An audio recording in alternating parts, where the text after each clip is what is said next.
Hey everybody, Hunter Fisher, Trapper, Trader, Guide, Scout, and Interpreter, and just a country cook, Steve Hall, here in Nashville, Tennessee, along with pretty Miss Sheila running that camera. Hi, Sheila. Hi. Today we're going to make Swedish meatballs. This recipe goes out to my good friend up in Wisconsin, Minnesota. I say both because he lives right on the border, Craig Wallen. I call him Craig Whalen because he's into country music. His daughter performs and all that stuff. But he said, when are you going to make Swedish meatballs? Well, I need to kind of set this up because I love to go to those lutefisk feeds in northern Minnesota where they serve lutefisk. That's a whole nother show. I'll explain that another time. Lefse, which we're going to make on this show as well, and Swedish meatballs. But they're always so bland. But we're going to kick these up a level and we're going to make them. And I also want to tell you that Swedish meatballs are not Swedish. And the people in Sweden will be the first to tell you that they're from Turkey. It's a Turkish dish, but they kind of adopted it and made it Swedish meatballs. Come on over here, let's get started on this recipe. It's easy to make, but you're just gonna love it. Sheila, bring the camera over, please. All right, our butter is starting to melt in our big cast iron skillet.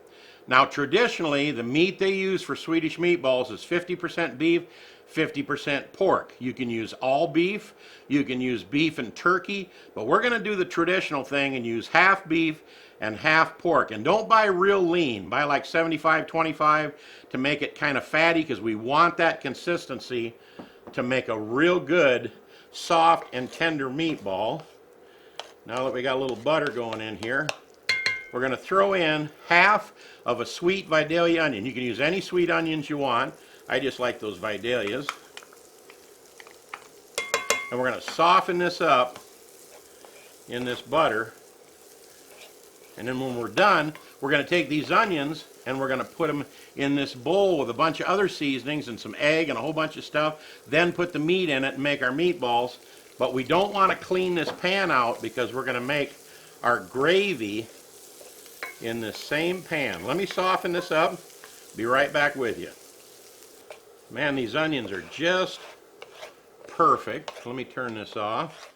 I'm going to transfer these to my glass bowl over here. We're going to add some other goodies and then put our meat in and make our meatballs, but I need to get this out of the way. See you in a second. I got my onions in this bowl, and I'm going to switch over to my whisk. In here, I'm going to put about 1/8 of a cup of milk, 2 eggs, yolks and whites both, about 1/2 a cup, or about 1/3 a cup of breadcrumbs. I'll put all the ingredients underneath because I do everything on the fly. For about 1/3 of a cup of regular breadcrumbs, and we're going to mix that together. All right. Almost looks like we're baking a cake, don't it, Sheila? It does. Looks good, though. And we're going to put in just a splash of however you pronounce it. We're going to just put in a little splash of Worcestershire sauce in there. Mix it up. Like I said, we're going to turn the flavor up. I don't want to say anything bad about all those wonderful people up at the Lutheran Church that put on them beautiful lutefisk feeds, but the meatballs are just too bland for me. So we're going to spice these up a little bit.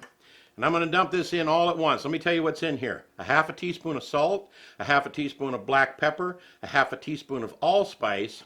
Then I've only got 1/4 teaspoon of ground nutmeg and about 1/8 teaspoon of red cayenne pepper to give it a little spice. Like I said, we're going to turn it up a little bit. Whisk that in there. Boy, it's ready now.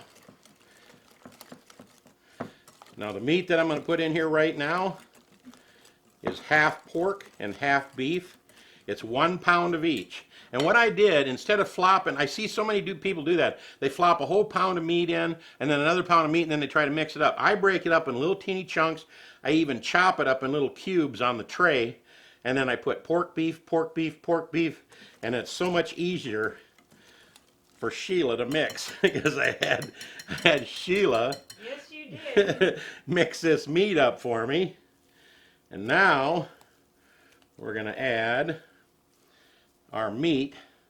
And that's why when I said 1/2 teaspoon of salt and 1/2 teaspoon of pepper, that might have seemed like a lot, but with 2 pounds of burger, it's just right. We're going to mix this all together. Sheila, will you do me a favor? Yes. Will you come over here and mix all this meat together with these spices, please? Okay. Man, it's great to have a Sheila in the kitchen. Thank you, Sheila, for doing all the mixing there. That was nice. Thank you.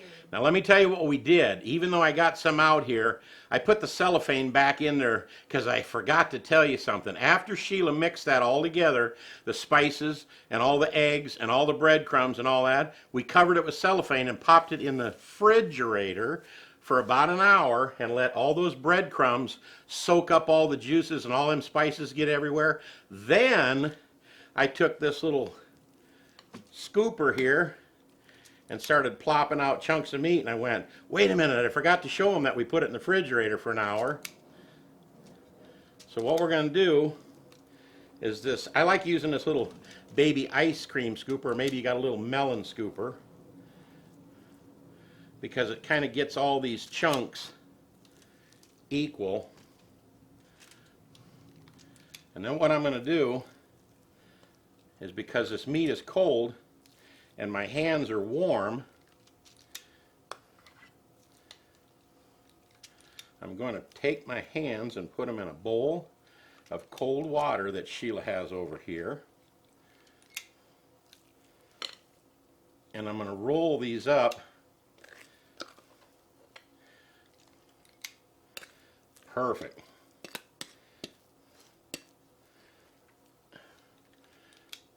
There you are, Sheila. Thank you. I'm going to get my hands cold in some ice water. Just enough so they're not warm. Shake off the excess. Then I'm going to pick these up and roll them in a little ball. Not only do they not stick to my fingers, but that cold in my hands seals them little meatballs. See, you wouldn't think that you could get 2 pounds of meat on this little cookie sheet, which we covered with aluminum foil. Now you can just spray a cookie sheet too. You don't have to put aluminum foil on there, but I don't like Sheila to have to wash all kinds of dishes. Me either. So, now see, my hands are starting to warm up a little bit. It's getting a little sticky, so let me get them cold again in this little bowl of cold water. And let me get the rest of these rolled up. Yeah, see? And it rolls up real nice now. And be right back with you. Well, Sheila, how did I do with my Swedish meatballs? You did great. It's time to pop these babies in the oven. We're going to put them in there at 400 degrees for about 25 to 30 minutes, because this is all ground meat, whether it's ground pork or ground beef. It needs to be cooked all the way through to 165 degrees. And while this is in the oven, I'm going to move this back over here and we're going to make our gravy. So let's put this in our preheated 400 degree oven. You preheated it, right, Sheila? No. Okay, I'm going to go over and preheat it up to 400 degrees, and we'll see you in about 30 minutes with this, but just in a couple of seconds, we'll have this back front and center to make our gravy. See you in a minute. Okay, our Swedish meatballs are in the oven, baking away, and I'm going to make a roux, which is 50% flour, 50% butter in this case. Some recipes use 50% flour, 50% oil, 50% flour, 50% bacon grease. What I'm trying to emphasize is, to make a roux, you use 50-50 oil and flour. I love these sticks of butter because I got a little line there at each tablespoon, and I went over 3, chopped it off, and I'm going to use 3 tablespoons of butter. And of course, to make a roux, how much flour do I put in? That's right, 3 tablespoons, because it's equal parts oil or flour or grease and equal parts flour. And I've got this down on kind of medium-high right now to kind of get the butter going. But then I'm going to move it down to medium, because you don't want to burn the roux. You want to take your time when cooking this flour butter mixture. And you pretty much want to stir it constantly. You don't want to walk away from this roux. You want to keep stirring it. And again, let me move this down to medium. I don't want to burn the roux. I'd rather wait longer to get it to the color that I'm looking for and the consistency than cook it on high and burn it, because once you burn it, whatever you're making, a gumbo, in this case gravy for Swedish meatballs, whatever, it's going to taste nasty. Now we're going to stir this for about 3 minutes to try to cook a little bit of that flour taste away. And then we're going to add some beef stock to it. See you in about 3 minutes. All right, this took about 5 minutes to get to that nice golden color I was looking for.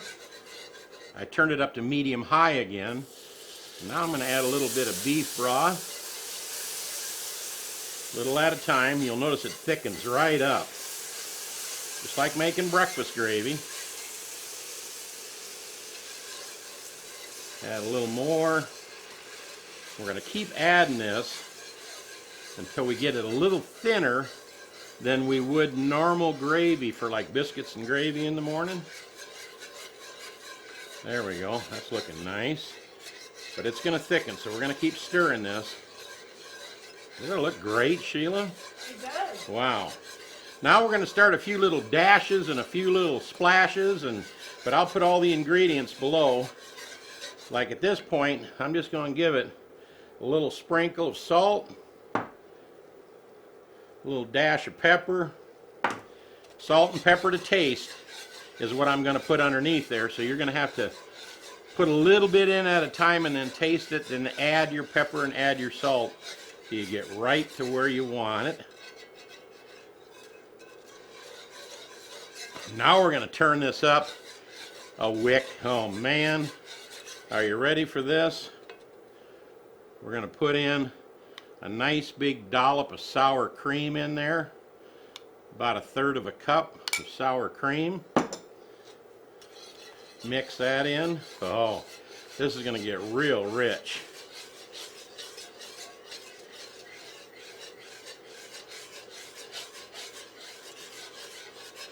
Awesome. And we're going to let this simmer for a couple of minutes. We might have to add just a little more beef stock. Remember I was talking about splashes and dashes? A little dash of Worcestershire in there, maybe just a half a teaspoon at the most, because that stuff will get away on you. Boy, that looks terrific. It's getting a little darker. You could probably back your sour cream down to 1/4 cup. I'll put 1/4 cup in the description box below the video. And that's looking really nice. I'm going to add a little more, and I'll tell you why I'm getting this a little thin, because when those meatballs come back from the oven, we're going to put them in here and let them simmer in this gravy. Some people bring them back and just put them on a plate and then they pour the gravy over the top of it. We're not going to do that. We're going to incorporate that so that some of that meat flavor works its way into the gravy, so they're not separate flavors on your plate, if that makes any sense. Now if you want, you can also add just a little splash of heavy whipping cream in there, and we definitely want to put in a pinch of sugar, about 1/2 teaspoon of sugar. Oh man, that's gonna wake it right up. Again, don't worry about the ingredients. I'll put them right below the video, and you never have to go to a website to get our ingredients. They're right under the video for you anytime you need to pop up the video to make this. This looks so good. I'm going to turn this down now, back to medium. I'm going to let this kind of slow simmer. Stir it all the time. You notice when I'm making a roux or gravy that I whisk it almost constantly. So you don't want that to burn. And this is the same pan that we softened those onions in. We didn't wash it. We just left that onion residue and butter residue in the bottom. Then we added our other 3 tablespoons of butter, 3 tablespoons of flour, cooked that for 5 minutes to make our roux, and then added our beef broth or beef stock. You can use either one. I'm using beef stock today. I like stock because it's just a little more dense than beef broth. You could also use beef consomme and put it in, that would really be intense. But we'll just go with the beef stock. We're going to let this simmer. We're actually going to turn this down to real low right now, because we want those Swedish meatballs to finish up in the oven, and then bring them in here, and when they're done and they're in here, we're going to turn the heat back on and start adding them into this gravy. See you in just about 10 more minutes. Look what we have back from the oven. It looks golden brown. Them look so nice. I've left this gravy on low, but I haven't touched it, and it built a nice little kind of crust on top. Look at there. I'm going to break that loose, stir up our gravy. And before I put the meatballs in there, I want to give it a little bit of a taste test here. Boy, that's really good, you know. Give it just a hair more pepper, but no more salt, because it's just perfect on salt. It's not too salty, and it's just right. Now, it's time to transfer. And I'm going to go ahead and turn this up on high. Time to transfer these little meatballs into our gravy. You know what we should have done, Sheila? What? Is we should have sprayed that aluminum foil. We laid aluminum foil in there, but we didn't spray it. So they are sticking just a little bit. So that's a tip, folks.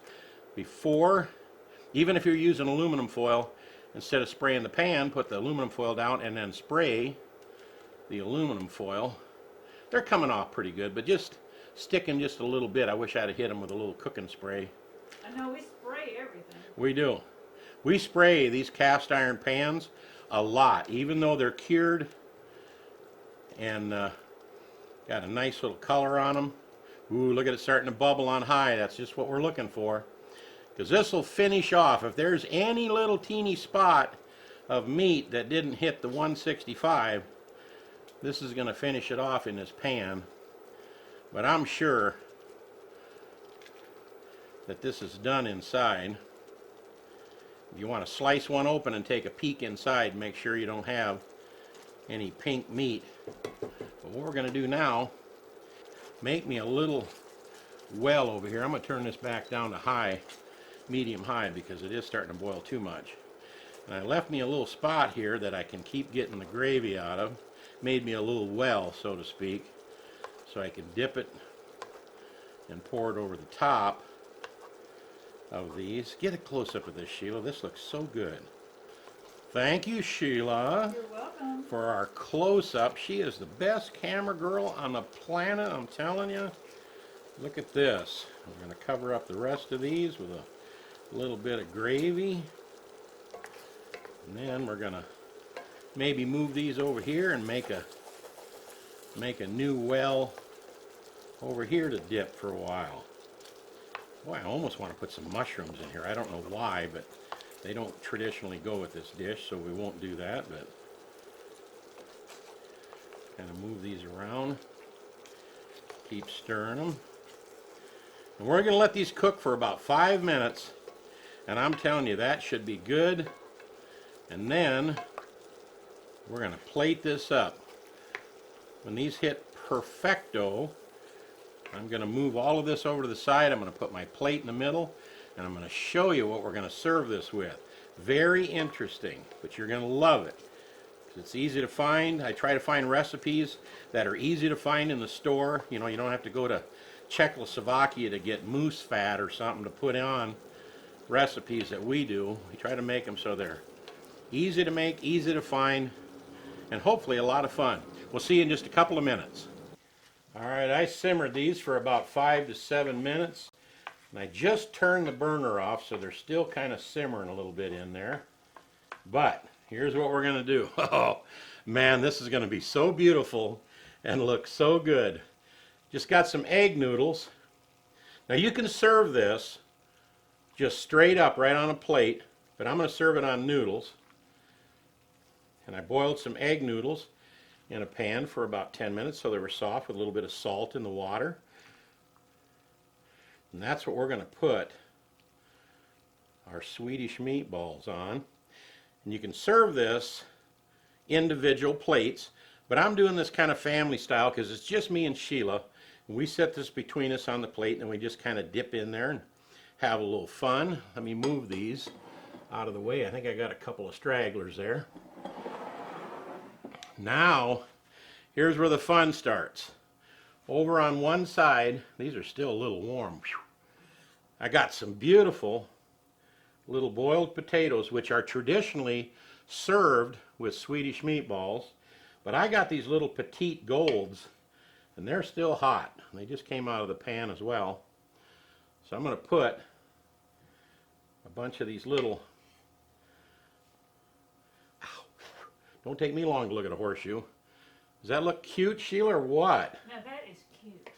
These are warm. You see something over there needs to be cleaned up or anything? No. Okay.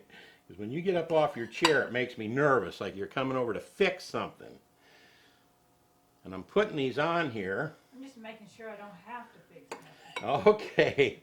So you're intentionally making me nervous. Is that what it is? Exactly. All right. We got a few of our little gold petite potatoes.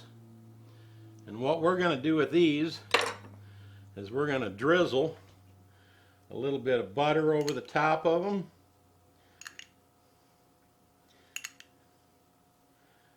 Man, this is going to be such a classy looking dish on the internet. I hope people share this with all their friends. How to make Swedish meatballs. And you can use chives, but I'm going to put a little bit of dill on top of these because that's traditionally what they do with their boiled potatoes when they make this dish up north and in Sweden. And Sheila came up with this idea. How about a dollop of sour cream right in the middle of those potatoes? That looks too good. In fact, I think I'll put a little pinch of greenage on there too. Now, we're going to move our Swedish meatballs, the star of the show, front and center here. Are you hungry yet, Sheila? It's making me very hungry. Looks good, don't it? It does. And I dripped one little drop over here on my sour cream. Oh, you messed it up then. I did, didn't I? Look at these Swedish meatballs. And I got one more surprise for you coming up here. Because it's a tradition and it's easy to find in the Swedish section or international section of your grocery store. I actually ordered it off of Amazon. You get them meatballs on there so they look good right down the middle. Could just about put all of them in there. Not that we're going to eat up 2 pounds of meatballs, but they'll look good for the recipe. Yeah, that looks yummy. Then, let's get a little gravy. Drizzle on top each one. And here's the added little sweetness to the dish that they do. Is traditionally, this dish is served with, get this now, hold on a second. Look at your sour cream. Oh, I know, it's got some little drops on it, don't it? Hold on a second, don't count me out. Hold on, don't count me out. And over here. And over here, There we go. dab a little bit and a little dab over there. Don't count me out yet, just a second, I'm gonna fix it. I'm gonna fix it. A little bit more on there. How's that look better? It does. All right. And over here, we're going to put a little dish of, get this. These are Swedish, wild Swedish, and it's let me see if I can pronounce this right. Lingonberries. These are lingonberries in this jar. And I got these off of Amazon, and you can use any fruit berry kind of jam you want. See if I can find my little spoon here. Let me dish these up. I'm probably leaning into the camera, but I'll do it real quick. And I couldn't wait. I opened them up the other day because I couldn't wait to see what they tasted like. And let me tell you what they taste like. These little lingonberries that are served with Swedish meatballs. It tastes like a fantastic cranberry sauce. And I don't like cranberry sauce. But we're going to nestle that little ramekin right in alongside of our Swedish meatballs. Push them around so they look just right in the tray. How'd we do, Sheila? You did fantastic. We need to get a shot of this Yes, we did. for the front of our YouTube channel, and we'll be right back with you. Sheila just finished a thumbnail picture. We held it up there real pretty. She took a picture of it so we could put it on the thumbnail. That's the little picture you click on YouTube when you first find our recipe. Thank you, Sheila. Great job. You're welcome. Gotta try this. Man, oh man. Oh, and by the way, I want to say something else. Over here on the side, I took a couple of these meatballs. I only had like 3 left that didn't fit in here for the picture, and I cut them in half to make sure they were done all the way through, so they were perfect. Now it's time to try, and I'm going to be traditional here. I'm going to dip it in a little bit of this berry sauce. Wow. Friends, that is so incredible. I don't know what to tell you. Let me get a piece of this little potato over here with a little bit of Sheila's sour cream. I just love them little petite yellow potatoes. They're so delicious. This recipe turned out fantastic. You got to give it a try. Serve it to all your family. They're going to love it. Well, there you have it. Swedish meatballs with flavor in them. I'm from Minnesota, and you know me. I brag on everything from Minnesota. But those meatballs up there that they serve at those lutefisk feeds, they're just so bland. I guess that's their tradition, but I wanted some seasoning in mine. So this has all kinds of neat seasoning in there. It's all listed right underneath the video. Stop at your store and pick up a pound of ground beef. Pick up a pound of ground pork. Make sure they're the 75-25 fat consistency so you can get some flavor in there with those spices. Search around on the internet, or maybe they even have it at the store. Lingonberries, man, wild Swedish lingonberries. That's why they go with Swedish meatballs. Serve them with noodles or without noodles. Either way, it'll turn out fantastic. I hope you enjoyed this recipe. We hope you subscribe to our channel. That's really easy. Little Shotgun Red's face will pop up over here at the very end of this. Click on that, and where it says subscribe, next to it is a bell. If you highlight that, you will be notified every time we come out with another recipe. I'll put up another list of recipes over here in a playlist. But most of all, is this the most delicious, with seasoning, Swedish meatballs you ever ate? If it ain't, it ought to be. We'll see you next time right here on Cooking with Shotgun Red. Again, all the ingredients and instructions are under the video, but if you do want to do a little snooping around, go to shotgunred.com.